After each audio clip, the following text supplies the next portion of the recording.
વડોદરા શહેરના old Padra road વિસ્તારમાં આવેલ વિદ્યુત બોર્ડ વિદ્યાલય ખાતે ભારતીય જનતા પાર્ટી દ્વારા ધોરણ 10ના વિદ્યાર્થીઓ માટે શુભેચ્છા કાર્યક્રમનું આયોજન કરવામાં આવ્યું હતું। રાજ્યમાં આજથી બોર્ડની પરીક્ષાનો પ્રારંભ થયો છે। વડોદરા શહેરમાં પણ 12 ઝોનના 69 કેન્દ્રોમાં પરીક્ષા યોજાશે। ત્યારે વડોદરા શહેરના ઓલ્ડ પાદરા રોડ વિસ્તારમાં આવેલ વિદ્યુત બોર્ડ શાળા ખાતે વડોદરા શહેર ભારતીય જનતા પાર્ટીના અધ્યક્ષ ડોક્ટર વિજય શાહના માર્ગદર્શન હેઠળ ધોરણ 10ના વિદ્યાર્થીઓ માટે શુભેચ્છા કાર્યક્રમનું આયોજન કરવામાં આવ્યું હતું, જેમાં વડોદરાના પ્રથમ નાગરિક મેયર પિંકી સોની, નગર પ્રાથમિક શિક્ષણ સમિતિના અધ્યક્ષ નિશિત દેસાઈ તથા કાઉન્સિલરો સ્મિત પટેલ, રીટા સિંહ તથા ઇલેક્શન વોર્ડ નંબર 12ના પ્રમુખ હાર્દિક પટેલ અને વોર્ડની સંગઠનની ટીમ વિશેષ ઉપસ્થિત રહી હતી, જ્યાં ઉપસ્થિત મહાનુભાવોએ ધોરણ 10ના વિદ્યાર્થીઓને પુષ્પ તથા ચોકલેટ આપી શુભેચ્છા પાઠવી હતી અને પરીક્ષા માટે તેમનું મનોબળ વધાર્યું હતું,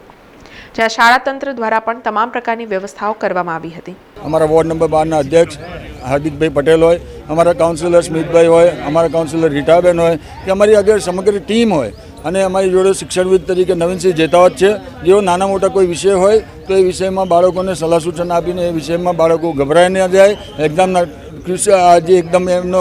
મહત્ત્વનો ટાઈમ છે, મહત્ત્વનો ટાઈમ એમનો વેડફાઈ ના જાય એટલા માટે કરીને અમારી આખી ટીમ આજે જ્યારે અહીંયા ઉપસ્થિત છે ત્યારે હું મારા તરફથી અને મારી ટીમ તરફથી દરેકે દરેક વિદ્યાર્થીઓને શુભકામનાઓ પાઠવું છું। વડોદરા શહેરના દરેકે દરેક 10મા અને 12મા વિદ્યાર્થીઓને ખૂબ સારી સંખ્યામાં મોટી